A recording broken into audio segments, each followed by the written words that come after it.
안녕하세요. 건강한 전립선을 위한 건전한 비뇨기과 김 교수입니다.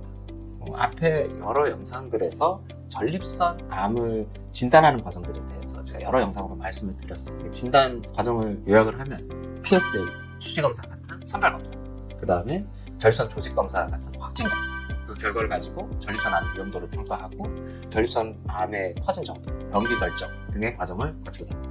이 과정을 마치면 지금 이제 전립선 암의 상태를 아주 정확하게 파악을 할 수가 있고요. 오늘은 이렇게 이제 전립선 암을 진단을 정확하게 한 상태에서 어떤 치료를 받을지 결정을 할 때 고려해야 될 점들에 대해서 한번 알아보겠습니다.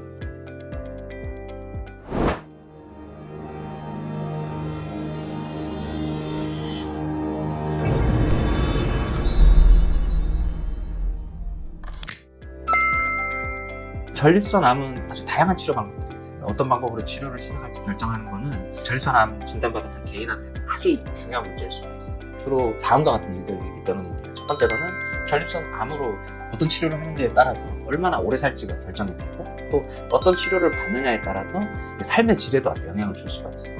그 다음에 첫 번째 치료를 어떤 치료를 선택하느냐에 따라서 그 이후의 치료의 선택에도 계속 영향을 미쳐요.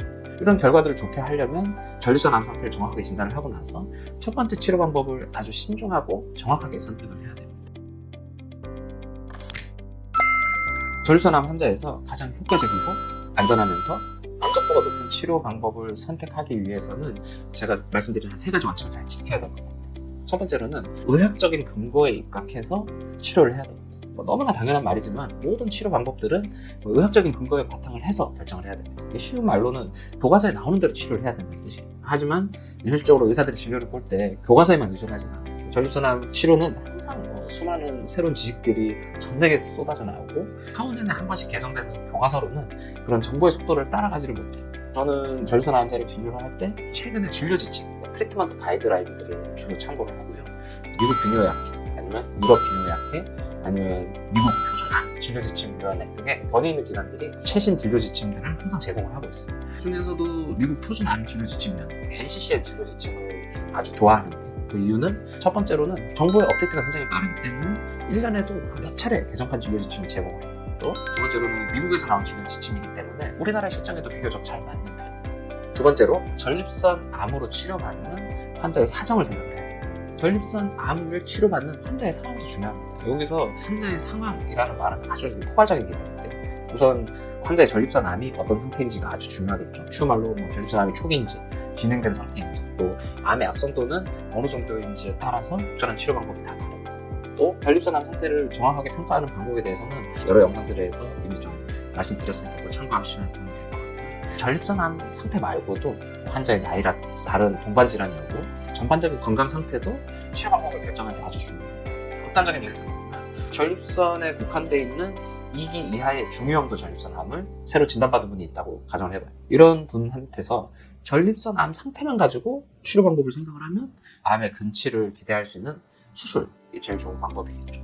근데 만약 이 환자가 나이가 한 90살쯤 됐고, 또 협심증으로 심혈관 스텐트도 갖고 있고 흡전제도 드시고 있고 기존에 진행된 폐암이 있어서 항암 치료도 하고 있는 분이면 이분도 수술이 도움이 될까요? 극단적인 상황 같지만 제 환자들 중에는 비슷한 상황인 분들이 굉장히 많습니다.